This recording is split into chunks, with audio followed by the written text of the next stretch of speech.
Bueno, hola, buenas tardes a todas las personas que nos acompañan. Quiero dar en primer lugar las gracias a la organización por haberme invitado a moderar esta mesa redonda y por haber organizado un año más estas jornadas en las que colabora el Instituto de Investigaciones Feministas, además de la Unidad de Igualdad. Me toca moderar una mesa sobre violencia. Yo soy directora del título de experto Igualdad e Intervención en Violencia de Género desde diferentes ámbitos profesionales del Instituto de Investigaciones Feministas, que también dirige conmigo la profesora Elena Ramírez Rico de la Facultad de Educación. Soy también directora del Seminario de Biotecnología, Bioética, Robótica y Simulaciones desde una perspectiva de género y de la comunicación, además de profesora de la Facultad de Ciencias de la Información, donde doy clases de comunicación y género, comunicación y movimientos sociales, además de pensamiento político. El tema de la violencia es mi especialización dentro de todos estos ámbitos de trabajo. Y no puedo dejar de reflexionar hoy, antes de comenzar la mesa, sobre un tema que creo que es fundamental y que es el del nombre. No existe nada que no se nombre, solo que ese nombre existe. Y las mujeres, generalmente, no nos nombramos. No solo es que no nos nombren otros, sino que nosotras mismas no nos nombramos. Hablamos en masculino. Estoy pensando ahora mismo en una mesa a la que he acudido recientemente, que eran 5 mujeres en la mesa y estaban hablando en masculino. Pluralizamos en masculino, incluso aunque todo el foro sea de mujeres. No solemos utilizar el término persona. Si hablamos de personas, hablaríamos en femenino. Y yo creo que todas y todos, hombres y mujeres, somos personas, porque yo quiero creer que si hablamos en masculino es porque estamos pensando en seres humanos, con la palabra el ser humano, que es masculina, pues nos nombramos en masculino, pero me parece que eso no es el fondo de la cuestión del mérito, ¿no? Entonces, ¿por qué no nos nombramos como personas? Nos referimos a personas cuando escribimos o cuando hablamos y por lo tanto hablamos en femenino. Dicen que es nuestro idioma, pero mira que nuestro idioma empieza por la A. Tenemos esto de las vocales A, E, I o U. Mira que si cogemos las listas de clase que a mí me envían constantemente, me envían todo empezando por la A. Y que el vocabulario español empieza por la A. Pues, ¿cómo es posible que en el diccionario, por cierto, pues lo que hace la Academia es como su nombre indica el lenguaje del rey? Pensemos en los orígenes de las cosas, ¿no? ¿Por qué es chico barra chica? Si la va delante de la O. En todo lo demás. ¿Por qué no hacemos todas esas reflexiones y asumimos como inevitable constantemente diciendo no, pero lo que importan son otras cosas? Pero si no nos nombramos, ¿cómo nos van a importar otras cosas? Entonces yo quiero resaltar que esa es la gran violencia, la primera violencia, la invisibilidad de las mujeres, en todos los ámbitos, en todos los lugares, en todos los espacios. En el conocimiento, por supuesto, puesto que el conocimiento es androcéntrico y todavía en nuestra universidad, en esta universidad que tiene un instituto de investigaciones feministas que trabaja intensamente en todas estas cuestiones y una unidad de igualdad que hace políticas de igualdad para transformar las cosas, el pensamiento, el conocimiento sigue siendo androcéntrico y seguimos cogiendo una historia del pensamiento político y la estudiamos en masculino. Cogemos una historia de los movimientos sociales y los estudiamos en masculino, a no ser que hablemos de femenino, que estudiamos todo en femenino, cuando es feminismo, ¿vale? Y así, el periodismo. El otro día, por ejemplo, un artículo de investigación para una revista, en 60 citas de un artículo de comunicación, no había un solo nombre de mujer, ¿no? Visibilicemos, empecemos a visibilizar por el lenguaje y comprendamos que no vamos a poner fin a la violencia contra las mujeres si no nombramos las múltiples violencias y nos nombramos a nosotras mismas como protagonistas reales del mundo en el que habitamos, como autoridad. Y nombrarnos en femenino es tener autoridad. Lo más cuestionado de las mujeres es su propia autoridad. Así que nosotras, por lo menos, nombrémonos. ¿De acuerdo? Y dicho esto, voy a dar la palabra a las personas que nos acompañan en la mesa. Como a mí esto de los formatos habituales tampoco me gusta demasiado, yo prefiero que ellas se presenten a presentarlas. Yo habiendo buscado un suyo por ahí, porque una sabe también cómo nombrarse y cómo presentarse para transmitir al resto de las personas lo que son, en qué trabajan, cuáles son sus especializaciones. Así que si les parece bien, iré dando la palabra a cada una de las participantes, que tienen solo 10 minutos, por favor, que me lo han pedido. Pasaré estas notas tan desagradables de 10 minutos, cuando así sea, porque no podemos extendernos, aunque seguro que todas las cosas que tienen que contar llevarían mucho más de 10 minutos, ¿no? Empezamos por Alexandra. ¿Me dices cómo se dice?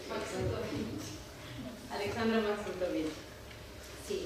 Antes de empezar, simplemente quería decir que estoy totalmente de acuerdo contigo, Isabel, en lo que acabas de exponer, porque hace poco uno de los académicos de la RAE, este señor que se llama... se me ha olvidado el nombre. Pérez Reverte, efectivamente, muchas gracias. Dijo que la violencia es asesinato y que todo lo demás es lo de menos.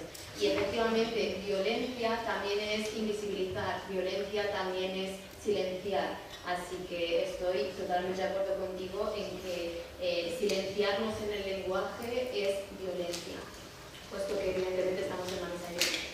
Dicho esto, me presento rápidamente. Mi nombre es Alexandra Maxutovich, soy estudiante de doctorado. Bueno, estoy empezando con el doctorado en estudios feministas y de género del INSTIPEM. Y yo he venido aquí para hablar de una forma de violencia o lo que puede derivar en ello, que es el amor romántico.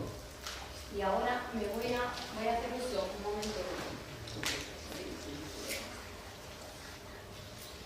de un PowerPoint muy visual, porque realmente mi ponencia es el resultado de un pequeño estudio de investigación que surgió dentro del máster de estudios feministas de la Complutense, que acabo de terminar, que junto con Irene Solves, mi profesora, mi maestra y mi salvadora en muchas ocasiones, juntas hemos analizado cuál es la concepción del amor en los adolescentes, a ver qué tipo de mitos estaban de alguna manera perpetuando o no, a ver si efectivamente esa igualdad formal que dice que hay se está traduciendo en las nuevas generaciones o por el contrario se está pervirtiendo con la práctica esa teoría. Así que, decirles antes de nada que yo he elegido una muestra de unos 100 alumnos, unos 50, me parece que eran 47 mujeres y 50 y tantos hombres, es decir, es una muestra relativamente proporcional entre hombres y mujeres. Los alumnos tienen entre 15 y 20 años, pero la mayoría 17 años, desde cuarto de la ESO hasta segundo de bachillerato, es decir, cuarto, primero y segundo de bachillerato. Y el instituto que elegí es un instituto en el que me consta que fomenta bastante las políticas de igualdad.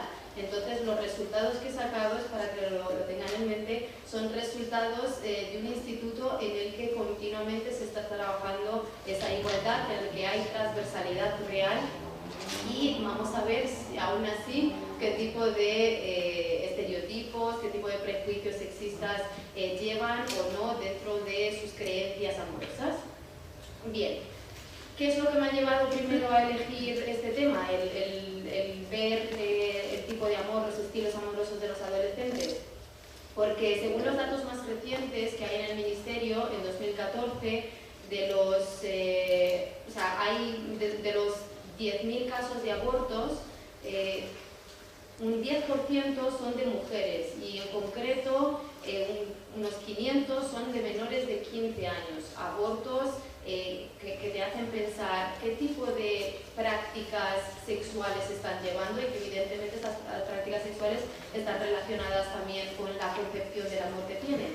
Porque también este sí que es uno de los estudios más recientes que hay, me parece que en septiembre de 2015, Bayer Healthcare ha realizado un estudio sobre los mitos y las realidades de la sexualidad y la anticoncepción, y una de cada 5 chicas no utilizaba ningún método anticonceptivo.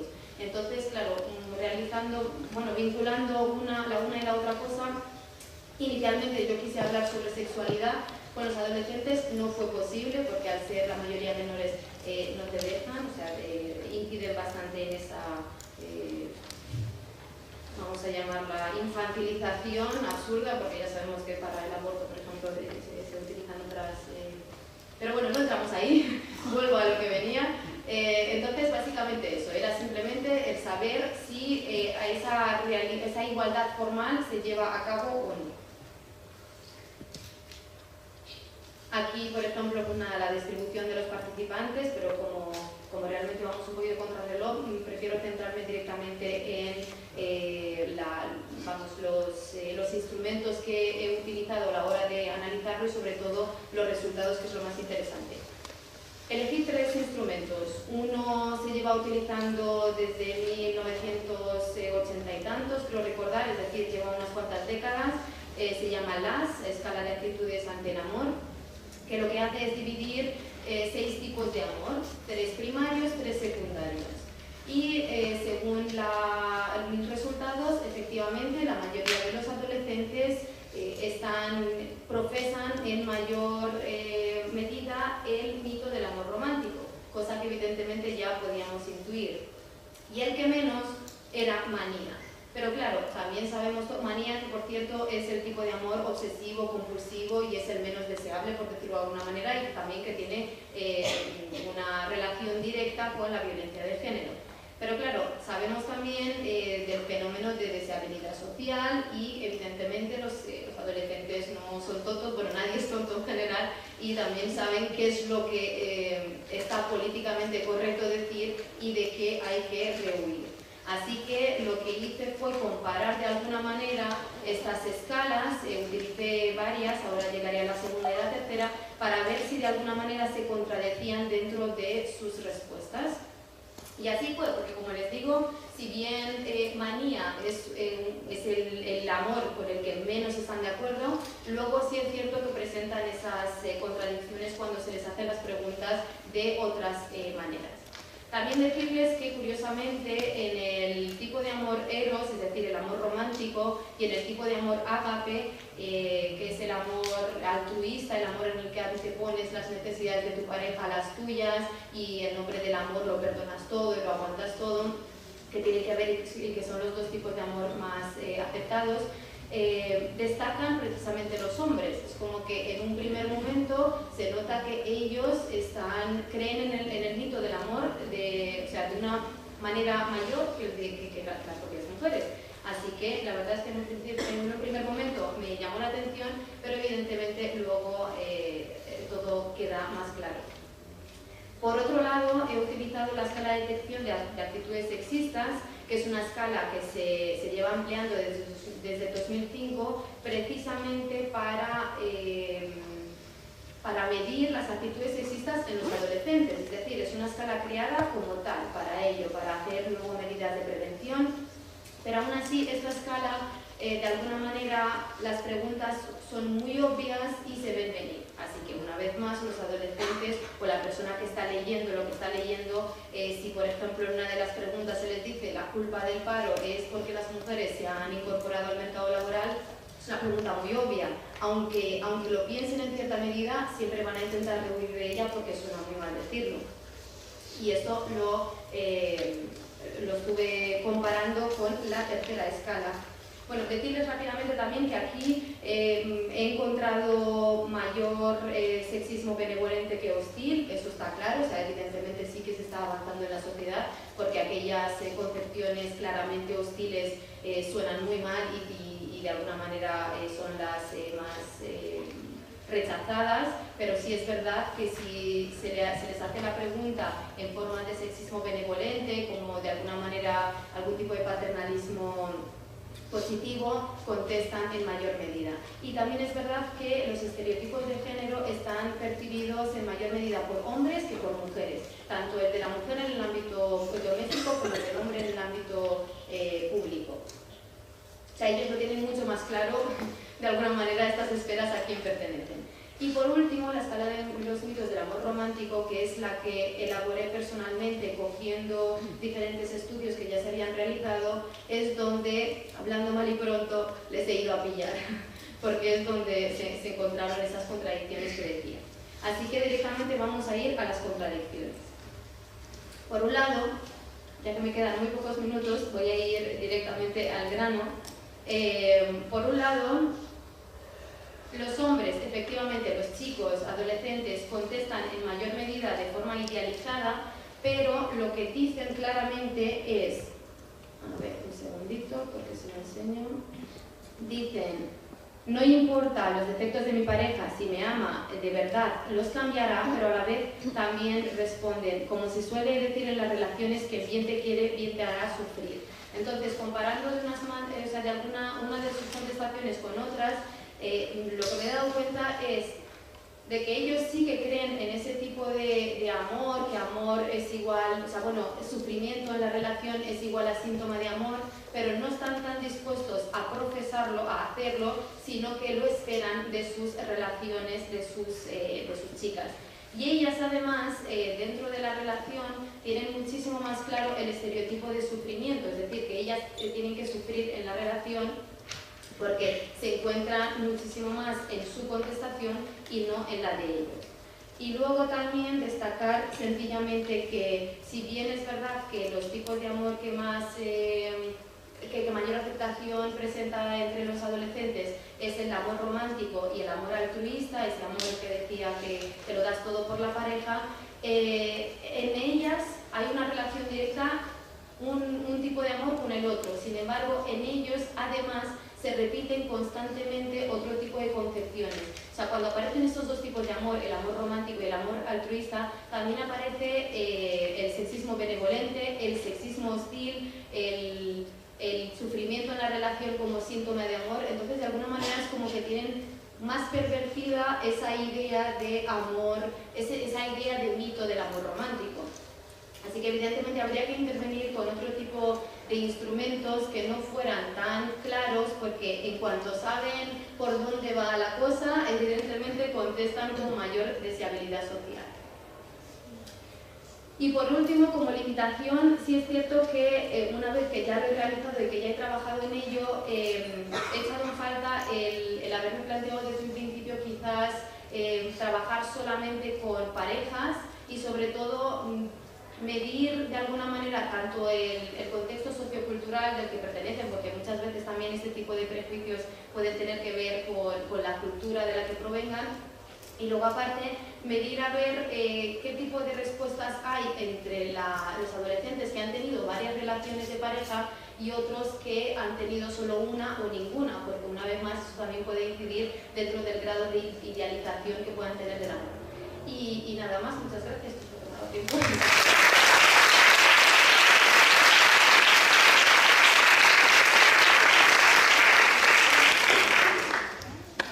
Muchas gracias. Y muy interesante este trabajo porque, como sabemos, la violencia en adolescentes está creciendo considerablemente.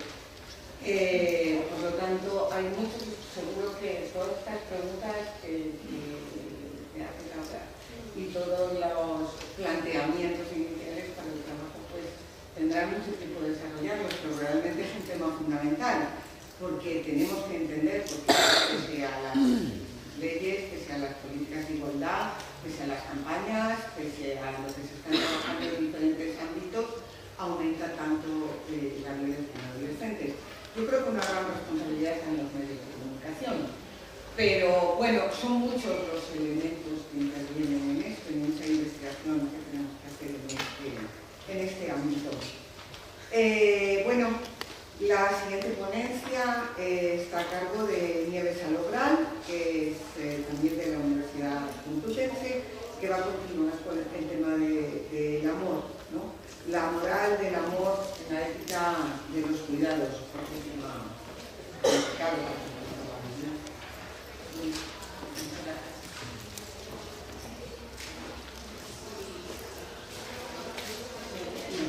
¿Ahora se oye? Sí. Muchas gracias, Isabel, por darme la palabra y gracias también por la exposición que has hecho, que yo creo que todas más o menos tienen relación con el tema del amor romántico. Bueno, pues eso, soy Nieves Salobral, estoy haciendo el doctorado aquí en la Facultad de Filosofía y bueno, pues digamos que la línea que he llevado un poco de investigación, que es la moral, el amor y la ética de los cuidados, pues tiene que ver por una parte con mis estudios de filosofía, pero también dar ese reconocimiento a mi activismo feminista, sobre todo relacionado con la economía feminista y con lo que hemos considerado dentro del movimiento feminista que tenía que ver con los cuidados, ¿no? Y la ética de los cuidados. Entonces, bueno, pues paso a hacer un poco lectura de lo que he traído hoy para compartir con vosotros y con vosotras. Voy a hacer un recorrido así breve sobre diferentes elementos para llegar un poco a donde quiero, ¿no? al objetivo que os quiero presentar.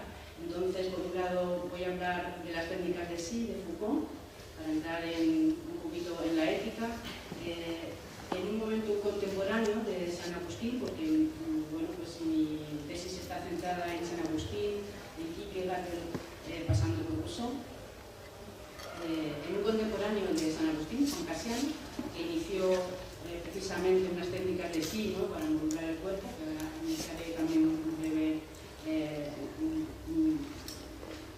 recorrido en torno a este tema, y San Agustín en torno a qué concepciones tiene el amor, entre ellas Cáritas y Cupíditas, y luego pues introduciré también algo histórico que tiene relación de siglos posteriores para avanzar en cómo se ha hecho una construcción de un modelo ético en un sentido o en otro, diferenciado por géneros, que es algunas cuestiones en torno a Federici y a Rousseau, bueno, pues para introducir las éticas que de alguna manera definió y conceptualizó Gilligan en el siglo XX, bueno, que tienen que ver mucho con la identidad relacional y la identidad individualizada que ha estado exponiendo de manera maravillosa Manuel Hernando, y para finalizar un poco en qué esas dos éticas cruzadas con el neoliberalismo, qué implicaciones tienen. Ese sería un poco el recorrido que voy a hacer. Entonces, empiezo con Foucault. Y bueno, hacíamos la investigación así dentro del grupo feminista. Pensábamos en que efectivamente somos seres abiertos al mundo, nos traemos un menú en que digamos cómo nos tenemos que relacionar y cómo tenemos que actuar en relación con el mundo, en relación con el resto de las personas. En ese sentido necesitamos una serie de orientaciones y Foucault vendrá a decir que la libertad, ¿no? Es la condición necesaria de la ética, es decir, la ética necesita que de alguna manera haya una práctica reflexiva sobre la libertad, es decir, sobre esas maneras que tenemos de actuar y de relacionarnos, ¿no?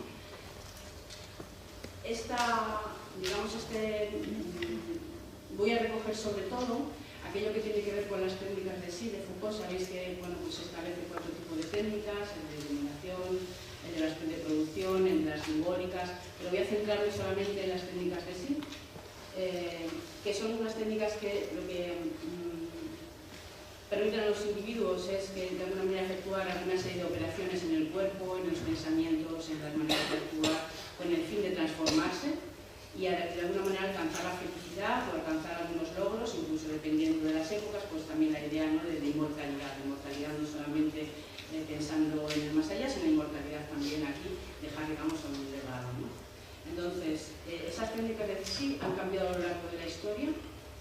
por hacer solamente un breve apunte que nos pueda ser un poquito, que nos ilustre o que a mí por lo menos me ha ilustrado, es que para Platón esas técnicas de sí significaban, ocuparse de sí, era hacer una mirada hacia adentro, buscarse así dentro, reconocerse en lo que es, y en ese sentido, reconociéndose lo que es,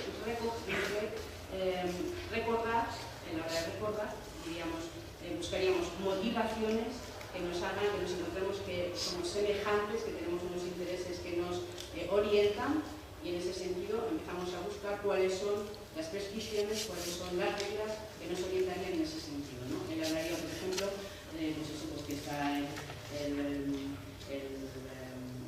soldado, ¿no? El alma de soldado, que tendrá una serie de preceptos y manera de funcionar, o el político, o el filósofo.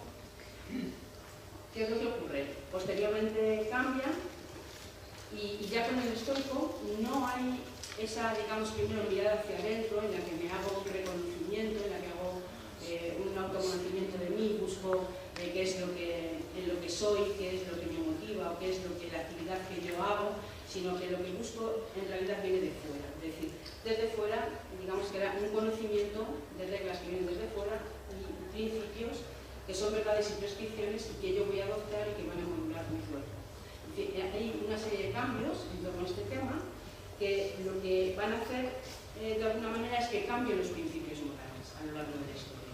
Digamos que estas técnicas de sí, entrando en el cristianismo, se bloquean, tienen otras diferentes maneras de verse, y entonces se bloquean por instituciones religiosas, pedagógicas, pero bueno, sobre todo con el cristianismo, en un modelo, digamos, de autoformación y autocontrol del cuerpo, que Foucault llamará que es una especie de ascetismo en sentido amplio, es decir, hacer un ejercicio, es hacer un ejercicio sobre sí mismo con el fin de elaborarse, transformarse, ¿no? Y alcanzar el fin de lo que socialmente se pide de él y de su vida, ¿no? En ese momento, en ese contexto social. Entonces, eso supone un ejercicio de individualización ascético que se desarrollará durante la Edad Media y posteriormente, pero que fundamentalmente empieza con el cristianismo, y por poner un ejemplo que hablaba antes, sería Juan Casiano, que es contemporáneo de San Agustín. Es un monje que inicia precisamente, sistematizó toda una serie de procedimientos, ¿no? Cuyo objeto y cuyo fin era la salvación, es decir, todo eso que era, digamos, técnicas de sí, ahora significan que lo que buscan es olvidarse de sí en favor de la salvación en el otro mundo, y para eso él, bueno, pues se centrará en todos los vicios que tienen o que piensan en ese momento del cristianismo que tienen los mortales, y entonces habría que hacer un control sobre sus vicios, y las técnicas que se van a utilizar es las vigilias, todo tipo de castigos del cuerpo, y fundamentalmente se centrará en los castigos que tienen que ver con, pues por ejemplo, la fornicación, que lo dice claramente y que sea muy importante, y la urina, ¿no? Entonces, el fin que busca con todo eso es un control del cuerpo, pero fundamentalmente lo que busca es controlar todas las pasiones del cuerpo, que según él van a establecerse dentro de lo que sería, digamos, un proceso de control de las pasiones, de control del corazón, que habla él. Es decir, busca reformular todas las conductas corporales, controlando las pasiones, porque es Dios quien de alguna manera está diciendo que el corazón tiene que controlarlo y hacer un amor que sea, digamos, sensato, que sea un amor racional. Estas ideas las recoge San Agustín, y San Agustín establecerá, es el filósofo del amor, y establecerá dos modelos, Caritas y Cupíditas. Para él Caritas es el amor, digamos, más sensato, el amor verdadero, el amor que no contagia con todo lo que es la carne, con lo que es la concupiscencia, y sin embargo, ese sería Caritas, y Cupíditas, que sería todo lo contrario. Digamos que ya establece dos modelos amorosos. Cupíditas tiene que ver con la concupiscencia, tiene que ver con la pasión desbordada, tiene que ver con todo ese tipo de amores que no tienen nada que ver con el matrimonio, que no tienen nada que ver con el establece además que ese, digamos, amor caritas es un amor que supone un amor dirigido a Dios y a los seres humanos, digamos, por amor a Dios. Es decir, Dios se convierte en la mediación. Y ahí establece ya una línea, digamos, de amor hacia los demás, que siempre está mediada por Dios o por el derecho, por otra serie de cosas, porque son seres, establece que las relaciones tienen que establecerse desde una individualidad. Utilitas es un amor equivocado, fugaz, contaminante, pero lo que hace de alguna manera es expresar la relación con los otros.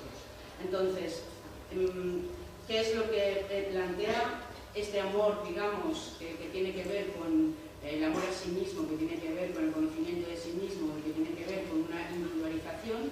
Se está dedicado hacia los hombres, y a las mujeres, sin embargo, no los plantea ese amor. Porque para las mujeres, para San Agustín, las mujeres tienen que ver con, bueno, pues no son seres individualizados, no son exactamente, según recoge Beauvoir, además dice la mujer es una bestia porque no es sólida ni estable, es decir, no tiene una individualización.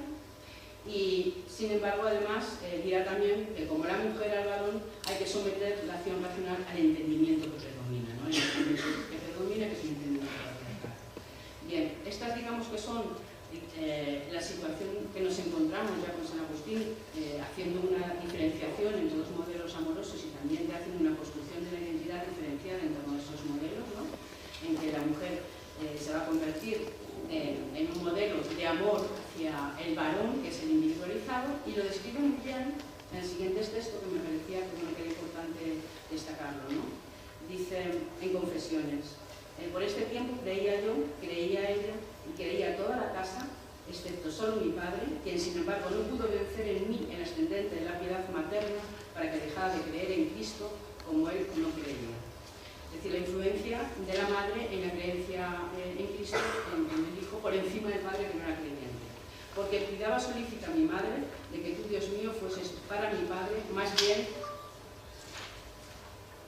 que aquel en lo cual tú le ayudabas a triunfar de él, es decir, le ayudaba a Dios a triunfar por encima de su padre, a quien no obstante ella, la madre mejor, servía porque en ello te servía a ti, es decir, servía a su padre a pesar de que el padre no fuera creyente, porque era la manera de servir a Dios, es decir, de servir al patriarcado, ¿no? Es decir, hace todo, digamos, ya una configuración de cuál tiene que ser el amor, ese amor moral de la mujer de guía, en este caso espiritual y cristiano, que se va a basar y que va a fundamentar posteriormente toda una construcción ética que recogerá posteriormente también Rousseau, y Rousseau lo que vendrá a decir es, aunque pensemos que es alguien laico, que parte de la confabulación, o sea, que dirá a las mujeres en esa obra, digamos que es Emilio, la educación, tornen una vez las mujeres a ser madres y tornarán también los hombres a ser padres y esposos. Y continúa aventurando además: me atrevo a comprometer a estas dignas madres un sólido y constante cariño a sus esposos, una verdadera inauguración de un nuevo sistema a sus esposos, ternura filial de sus hijos, la estimación y el respeto del público, la satisfacción de verse un día imitadas de sus hijas y citadas como desechado de ajenas. Es decir, está de nuevo también recogiendo toda esa mirada de San Agustín en que las mujeres tienen que volver, tienen que ser madres, que de esa manera tendrán el reconocimiento de sus esposos y de sus hijos, y además desde el cariño, ¿no? Y desde el afecto. Digamos que ella sigue marcando cuál sería la línea amorosa. Gilligan establecerá entonces ahí dos modelos, posteriormente en el siglo XX, de cómo hemos ido construyendo en torno a esta doble mirada del amor, la ética del cuidado y la responsabilidad, y la ética de la justicia y la ética de la justicia y los derechos, ¿no? Que tiene que ver con esa construcción individualizada, que es más el liberal y digamos más masculino y patriarcal, y con lo que tiene que ver con la ética de los cuidados, que tiene que ver más con el conocer al otro, con digamos, la empatía, con conocer al otro en su contexto, con cuidarle, es decir, toda una serie de relaciones que no tiene que ver con lo que sería la ética de los derechos y la justicia. Este modelo ético, podríamos decir, bueno, pues establece dos identidades, como ya decía antes Samuel Hernando, ¿no? Una más individualizada, centrada en los derechos, son derechos individuales, en las que marca la diferencia, no hay un nivel de abstracción, sino que cada uno tiene sus derechos, y por otro lado, lo que sería la ética de los cuidados y la responsabilidad, que sí que marca una relación, digamos, más, una ética más basada en la relación entre las personas y en el conocimiento. Pero ¿qué ocurre? Entrando con el neoliberalismo, lo que nos encontramos es que esas dos éticas se establecen dentro del marco que ha ido avanzando del capitalismo y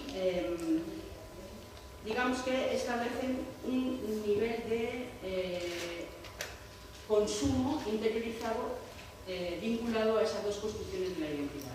De manera que lo que nos encontramos es que todos esos derechos individuales se traducen en consumo, derecho de consumo de bienes y servicios, en el que un sujeto masculinizado, un sujeto individualizado aspira y además quiere lograr.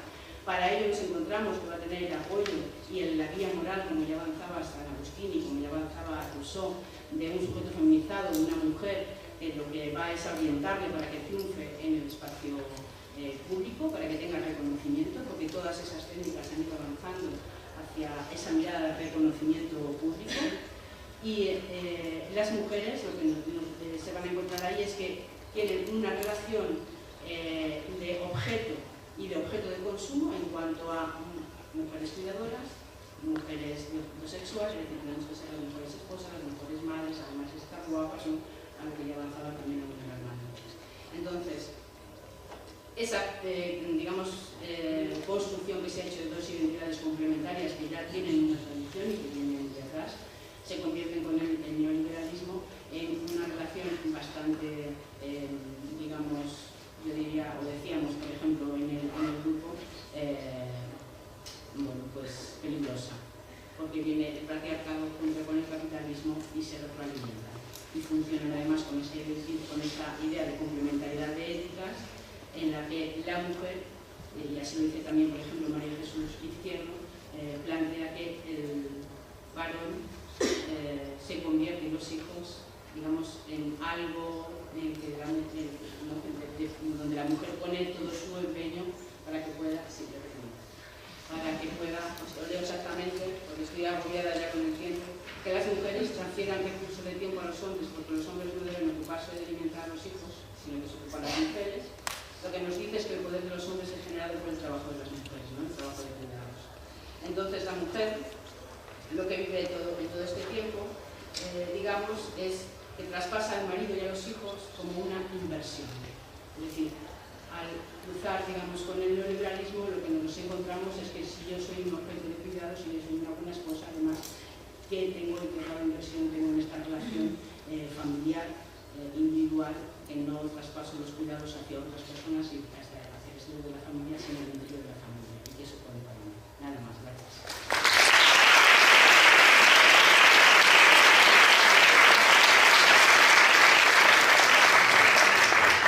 Este es un tema que da luego para mucho debate y creo que así mejor dejamos espacio para que puedan intervenir.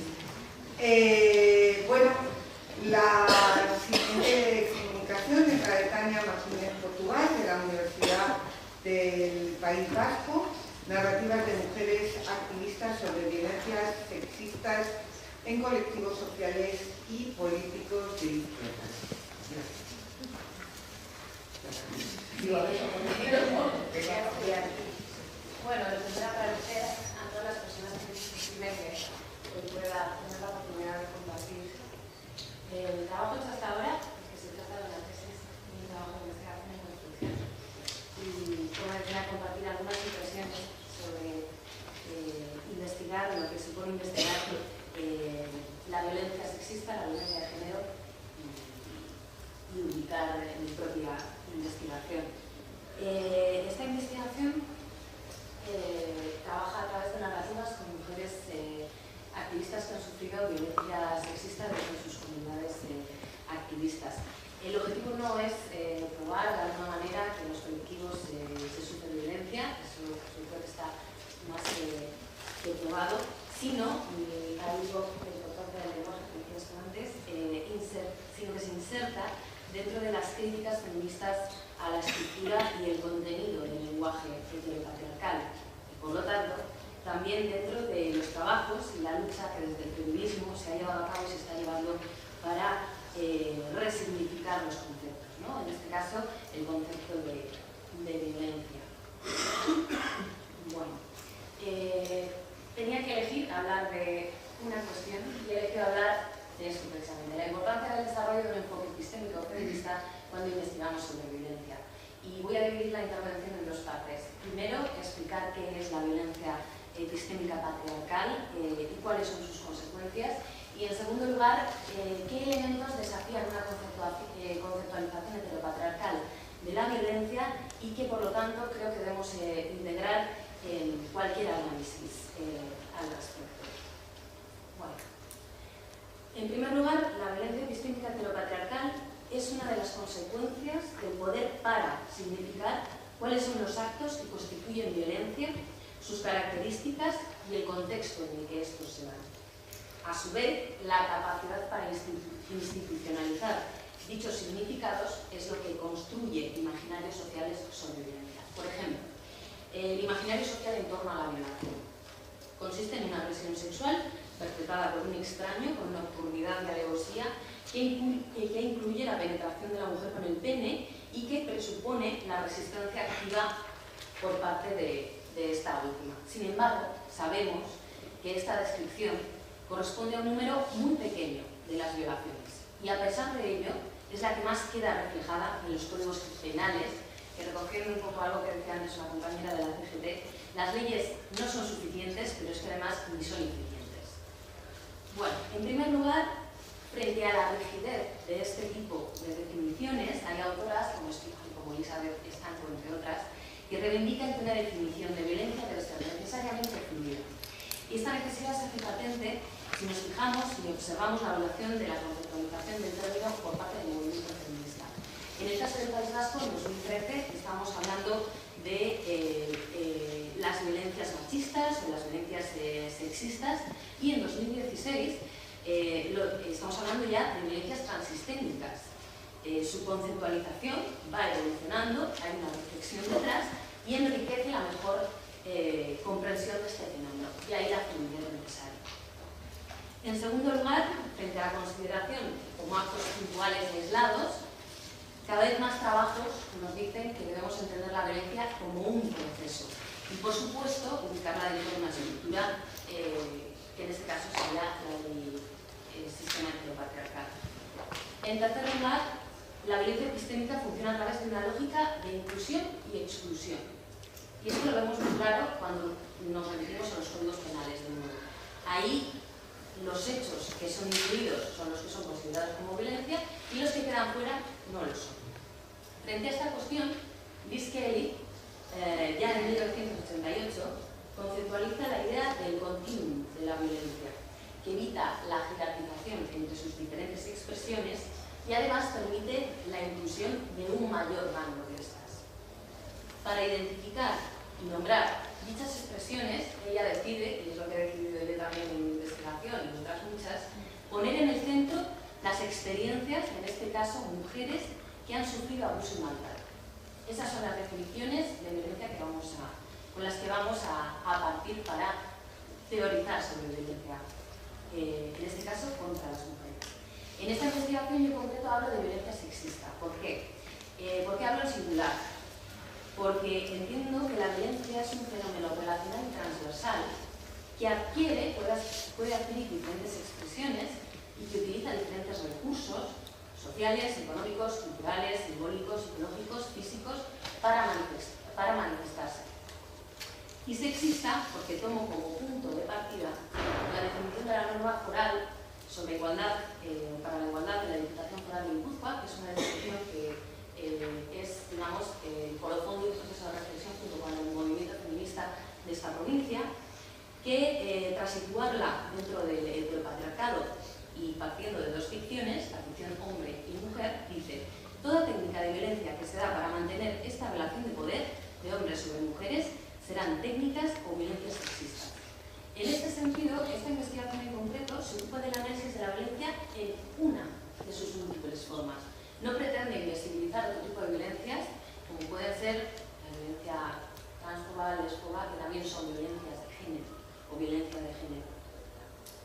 Son mujeres activistas, feministas, que han sido objeto de violencia por parte de compañeros de militancia dentro de las comunidades activistas, en este caso del País Vasco, y que han politizado su vivencia. Y de ahí la riqueza del análisis que nos puede dar estas narrativas, ¿no? Bueno, paso a leer algunos de los extractos de las narrativas realizadas hasta ahora y que nos dan cuenta de algunas de las consecuencias de la institucionalización de estos imaginarios.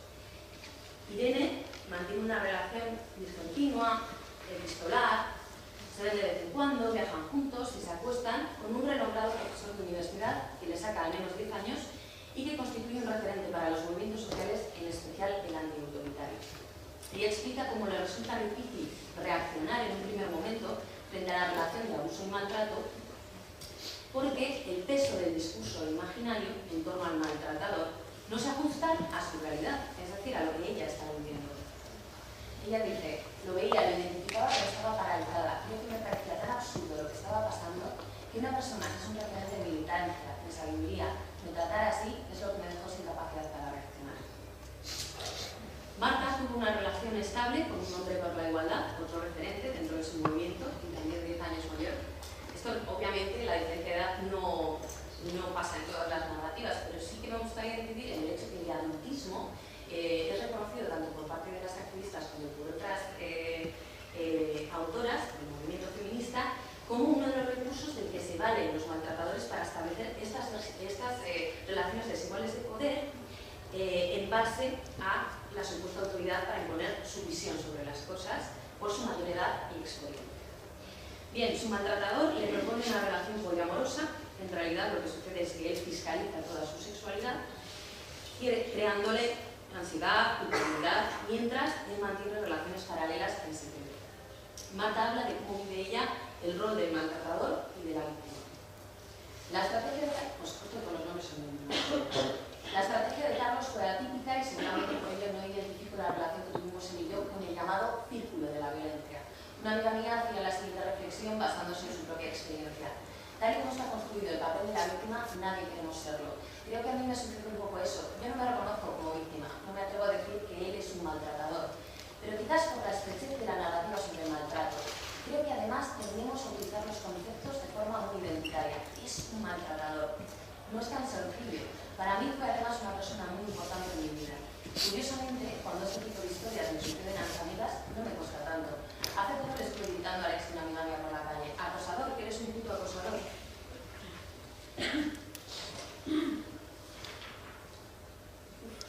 Vale. Pues me he mirado.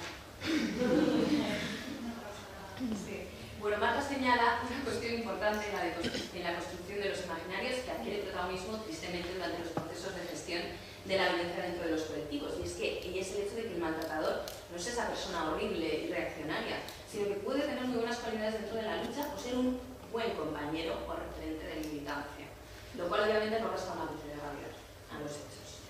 Vale, para terminar, para ir terminando, ¿qué elementos cuestionan la definición heteropatriarcal de violencia? Siempre según mi reflexión, y por supuesto esa reflexión viene detrás de todo el trabajo que hay desde el feminismo. Bien, creo que a la hora de investigar y conceptualizar la violencia debemos tener en cuenta e integrar necesariamente aquellos elementos que desafían esta definición. En primer lugar, a través de la incorporación de los conceptos clásicos dentro de los debates feministas sobre violencia, como son el control, el poder o la sexualidad.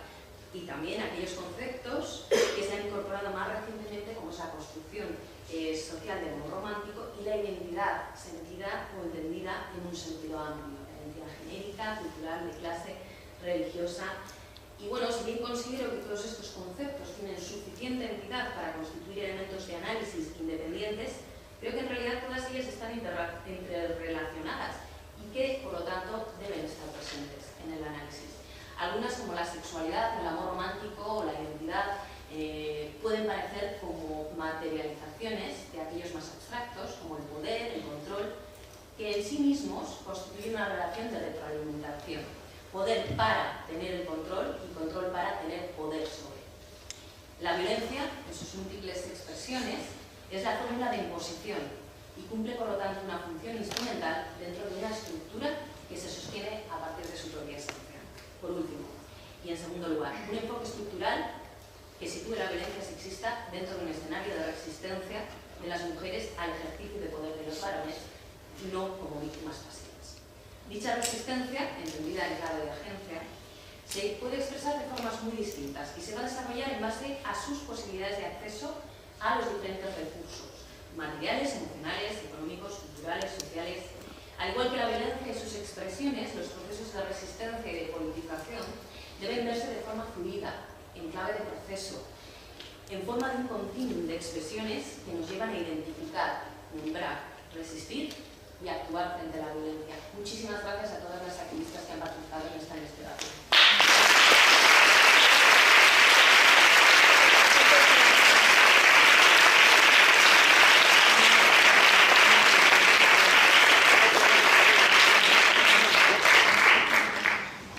Bueno, muchas gracias por tu comunicación y por tu trabajo, porque has tocado un tema que es prioritario, además fundamental, esencial y sobre el que muchas estamos trabajando. Por ahí veo a Maribel Barrero porque nosotros hemos trabajado mucho este tema de los focos, ¿no? Además de la violencia, quiénes son los violentos y que no siempre se enfocan claramente, que no tienen que ver ni con la religión, ni con la ideología política, ni con el nivel cultural, económico, social, etc. Tiene que ver con esas construcciones y con esa violencia estructural.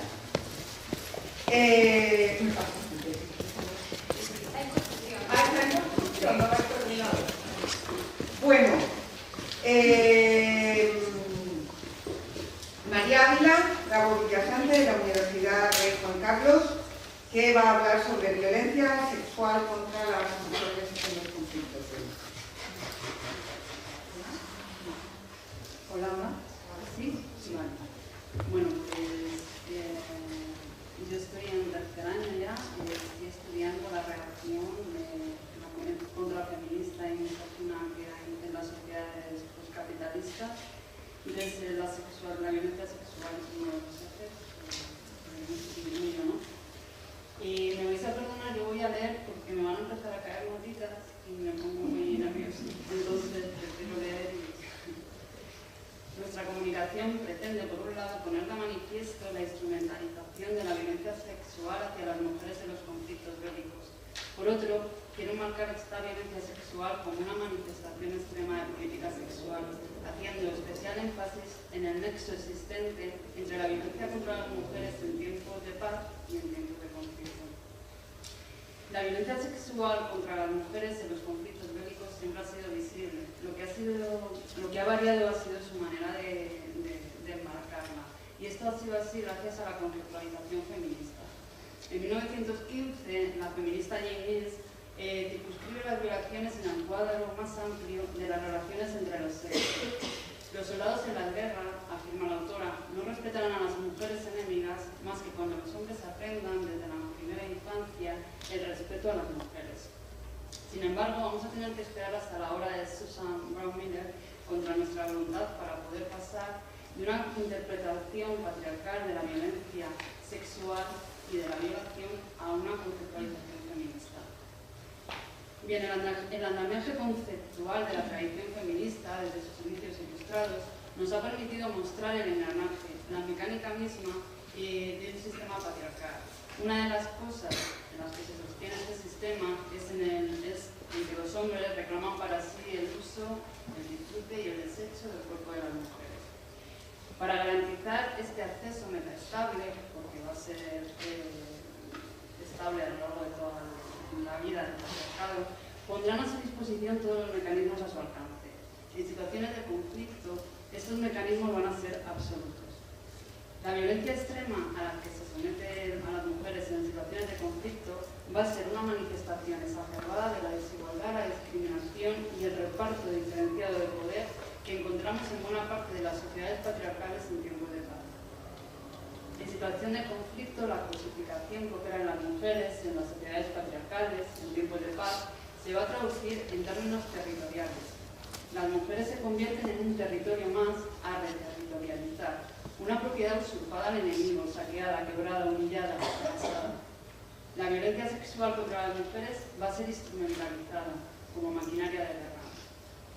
Esto lo digo, lo de maquinaria lo digo a posta, ¿no? Para que se vea ya la cosificación absoluta y la degradación ontológica.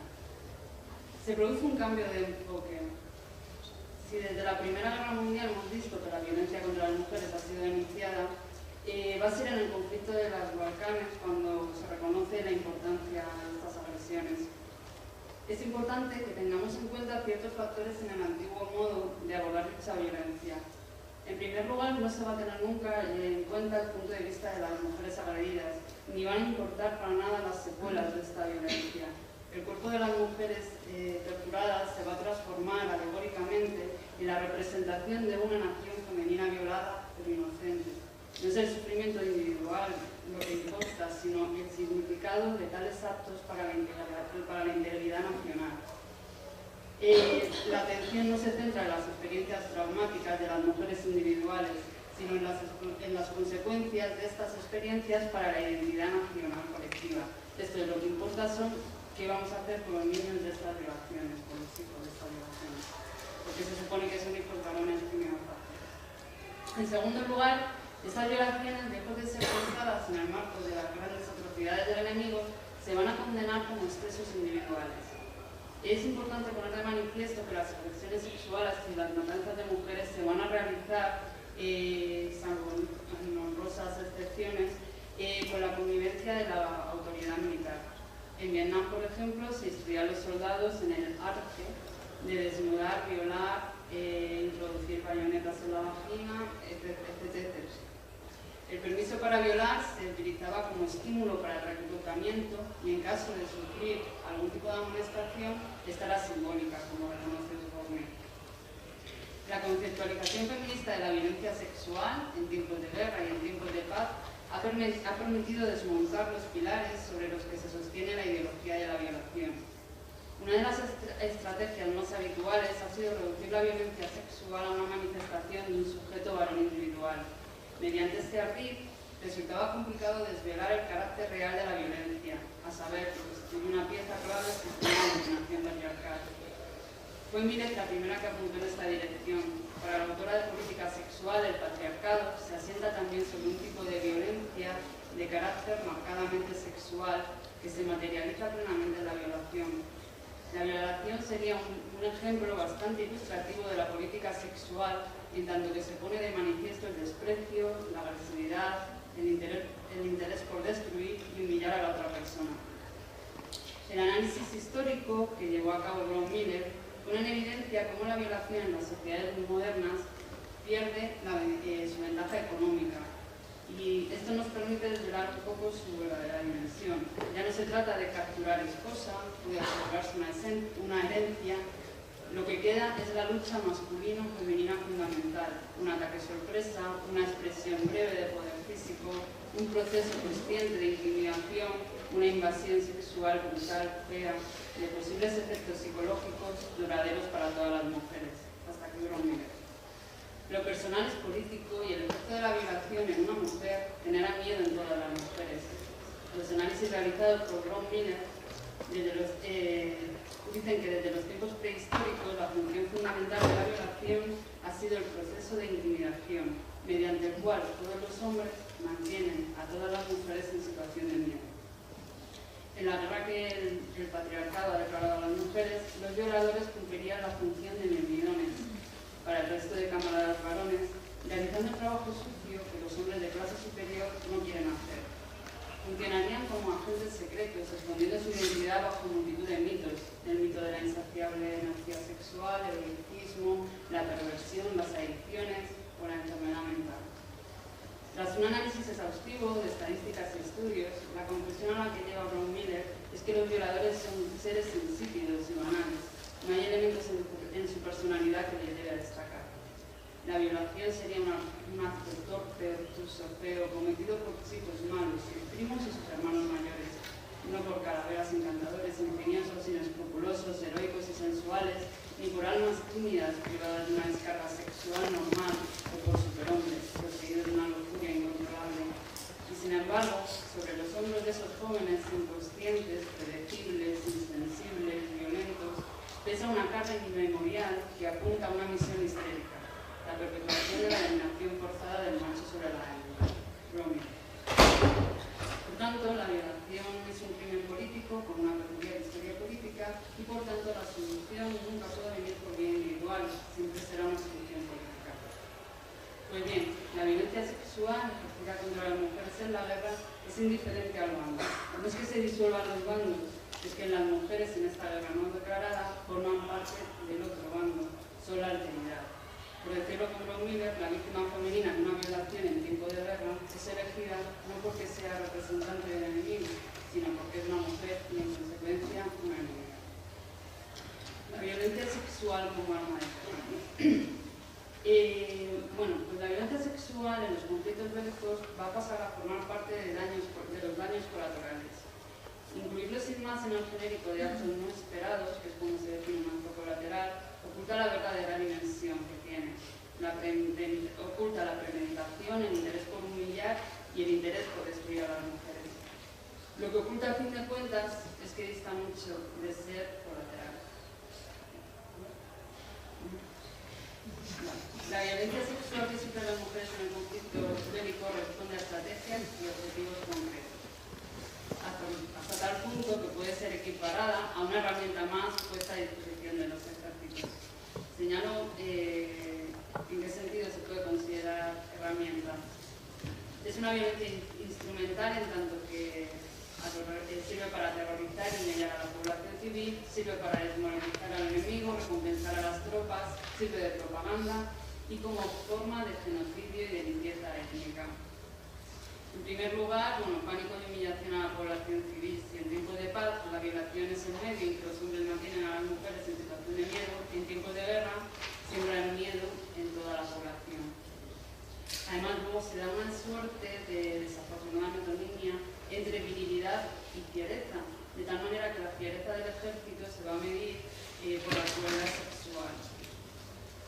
La capacidad de generar miedo lo que va también a servir es de propaganda.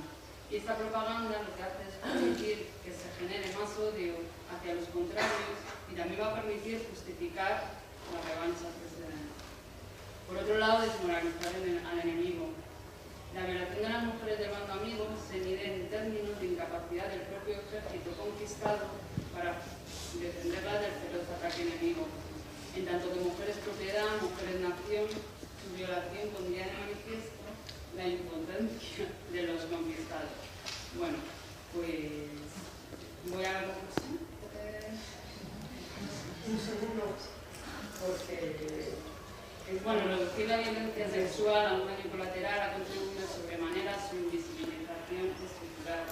Parafraseando a Femenía Mendoza, levantar la prohibición estructural de que la violencia sea vista implica dar cuenta de la importancia estructural que la violencia tiene. El análisis de la violencia en tiempos de guerra nos permite trazar las conexiones con la violencia en tiempos de paz, en tanto que son manifestaciones del mismo fenómeno, un sistema desigual en el que, por decirlo con Jeffries, el derecho masculino al sexo no puede responderse.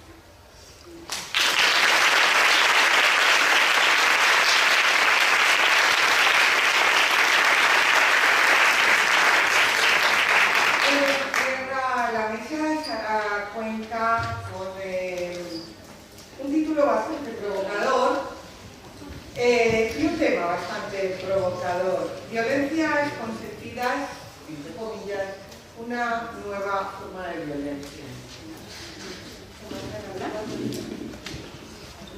¿Ahora? ¿Mejor? Sí.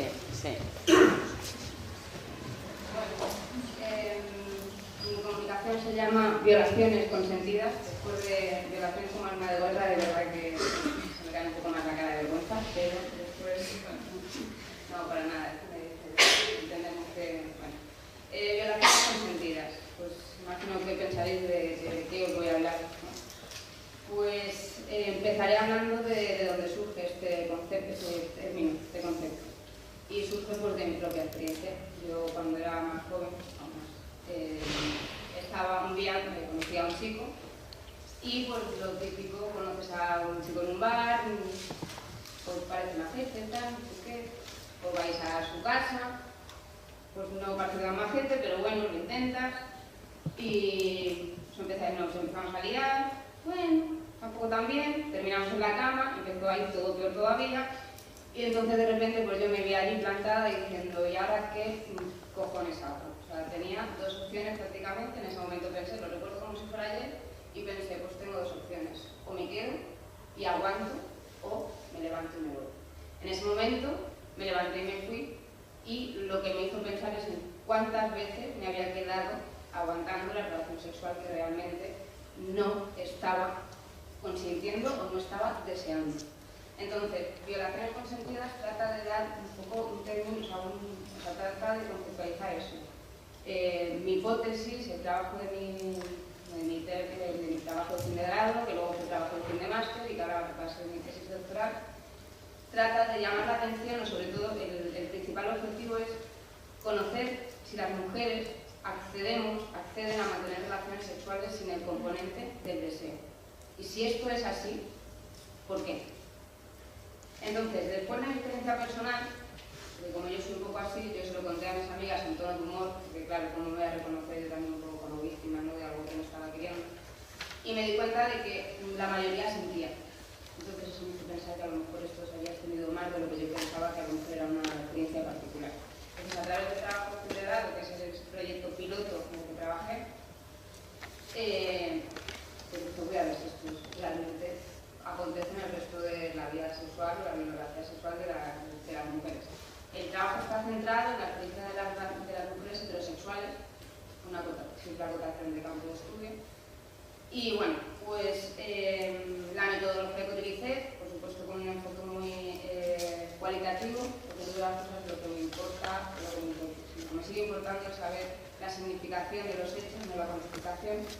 Entonces, bueno, trabajé con la técnica de análisis de datos en secundarias, hice también diario etnográfico, en el que también hice un poco de autoayuda, relato biográfico, hice 4 relatos biográficos, entrevistas, grupo de discusión, que lo hice a través de una novela romántica, de todo, bueno, romántica, erótico, romántica, vomitiva, que cuenta con las leyes, cosa que me ayudó mucho a ese discurso de, sobre todo, la generación más joven. Y luego un grupo triangular. La muestra la representan 14 personas. Bueno, realmente las informantes directas son mujeres, y luego también pues, recurrí un poco a informantes claves, a una psicóloga, una pedagoga que había tenido mucho recorrido trabajando con mujeres, sobre todo con violencia y con sexualidad, para ver un poco también ese enfoque global y sobre todo intentando cubrir aquellos huecos que a mí me costaba mucho llevar con el perfil de mujeres. Entonces, cuando fui a realizar el trabajo de campo, me di cuenta, porque yo quería coger una muestra de diferentes edades, me di cuenta de que las tenía que dividir porque, para empezar, el concepto de sexualidad no iba a ser lo mismo en una persona que tiene 83 años que en una que tiene 19.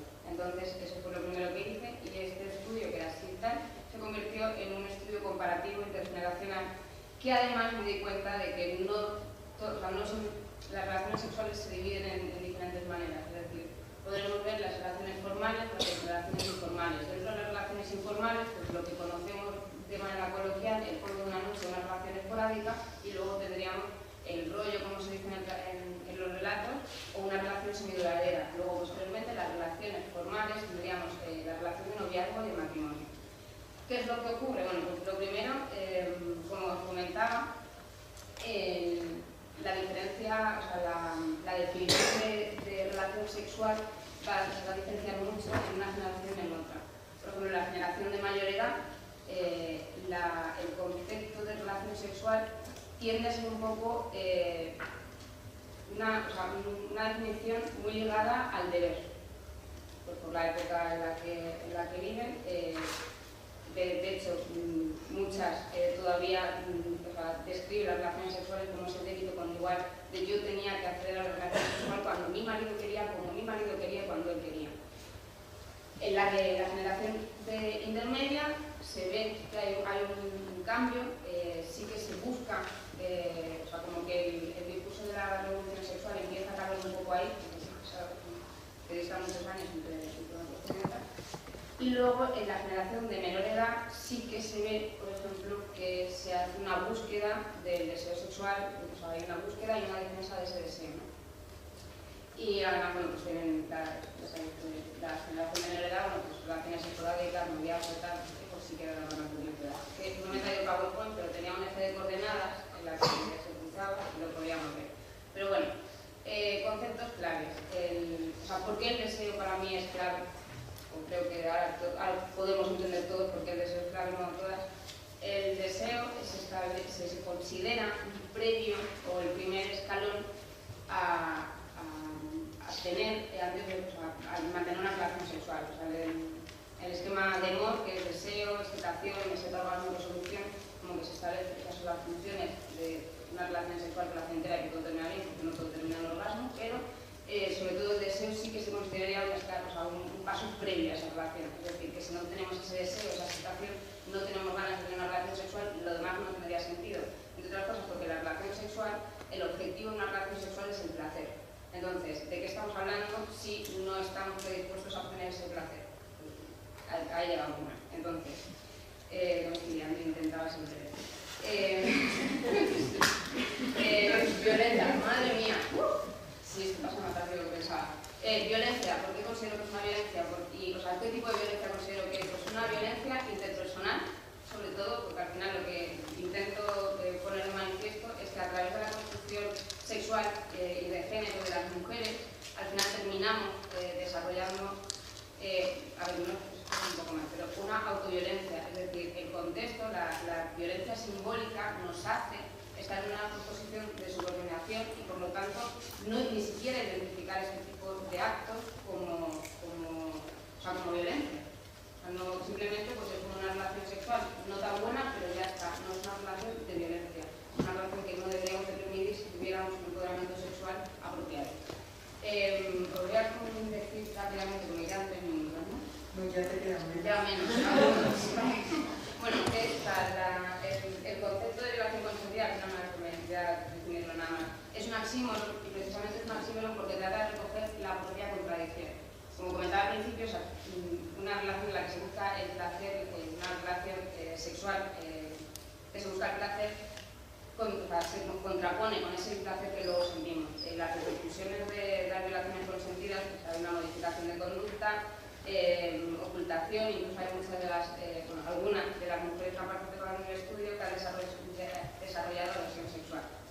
Por ejemplo, os leo un breve relato que dice: estábamos de viaje en Londres y nada, por la noche íbamos al hotel y eso. Empezamos a tener los premios sexuales y la verdad es que a mí no me apetecía nada. Me acuerdo que yo pensaba algo como, no quiero, venga, ando por él, que es bueno. E intentaba convencerme a mí misma de mantener la relación sexual. Lo estaba intentando y me empecé a sentir muy violenta, tensa y no podía más. Me puse a llorar y le pedí por favor que parara. Esto es una de las chicas que desarrolla aversión sexual. Factores influyentes que influyen en esto, bueno, pues el tema del género, imagino que todos podemos hacer una idea, el amor romántico, la interpretación del contrato sexual de Palma que comentaba, las identidades funcionales, por supuesto, los mecanismos de control es otra de las cosas que nos hacen llegar a esa violencia, ya lo digo.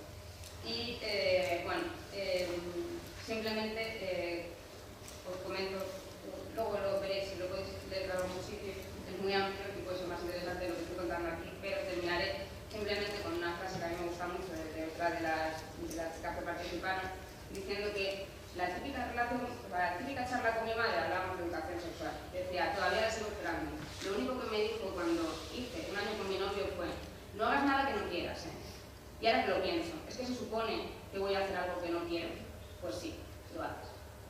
Con esto termino y...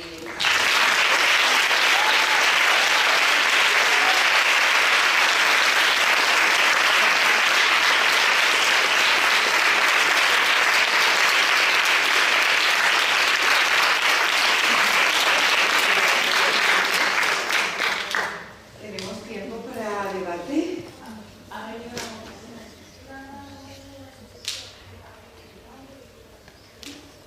¿Qué pasa?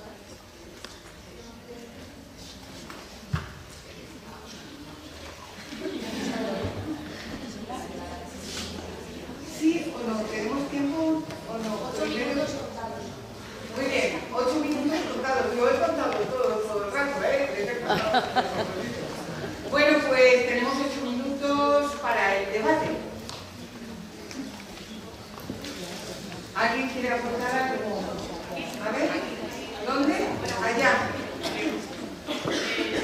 Gracias a todos, me parecieron muy interesantes. Y una pregunta para Tania.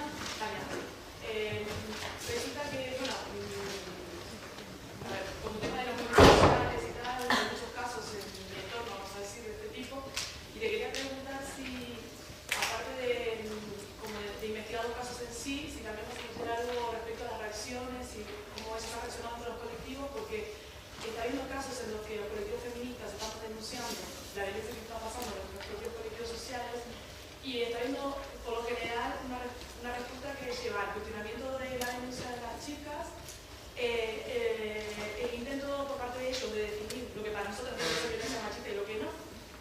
Y por otro lado hay un caso, no sé si lo conoces, en Santiago de Compostela, que unas compañeras denunciaron a un agresor y el agresor ahora las ha denunciado a ellas legalmente por difamación. Entonces está habiendo así como un choque muy fuerte y no sé si todo eso lo pensás recoger y para ver los modos de operación de los colectivos y qué podemos aprender de eso. Lo primero, digamos, que me ha realizado es un proyecto fin de máster en el cual sobre todo era empezar a encargar un poco a esto y recoger 5 narrativas de mujeres activistas. Sobre todo me centro en lo que es el análisis de las relaciones de violencia, ¿no? Pero para la tesis doctoral, una de las partes precisamente es recoger buenas y malas prácticas dentro de estos colectivos sociales. Por desgracia, lo que estoy intuyendo ya es que se da un paralelismo entre los déficits y las críticas que hacemos al sistema de justicia convencional y cómo estamos gestionando dentro de los colectivos los casos sobre violencia. Entonces, el reto para los colectivos, porque esto no pretende ser una crítica devastadora, quiero decir, yo creo que tenemos la responsabilidad y que es un espacio político en donde si algo hemos hecho es crear alternativas a diferentes aspectos, ¿no? El reto es asumir esta responsabilidad de forma colectiva.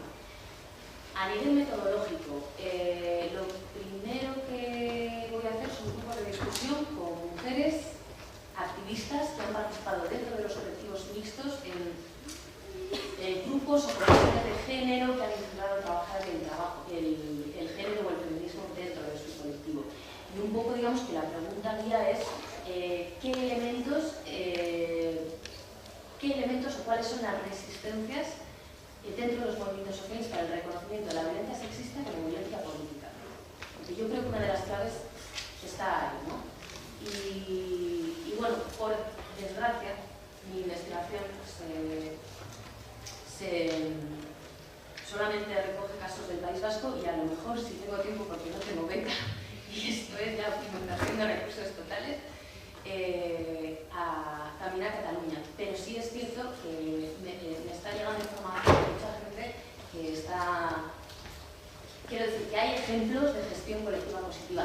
Y lo último que voy a decir es, ahora yo estoy en la Universidad de Glasgow y al de 3 días de estar allí me encuentro que hay un colectivo medio activista, medio académico que se llama Salvage Project, pones en Google Salvage Research Project, y han hecho una investigación, una pequeña investigación sobre, que se llama Gender Harms in Activist Communities, y han desarrollado incluso un toolkit, o sea, como una caja de herramientas para gestionar y trabajar los casos de violencia. Además es un enfoque muy interesante porque es mucho más amplio que el mío, o sea, yo recojo relaciones heterosexuales entre hombre y mujer y ellas tienen un abanico mucho más amplio a través de los testimonios de personas que en colectivos han sufrido violencia. Igual eso también puede ayudar.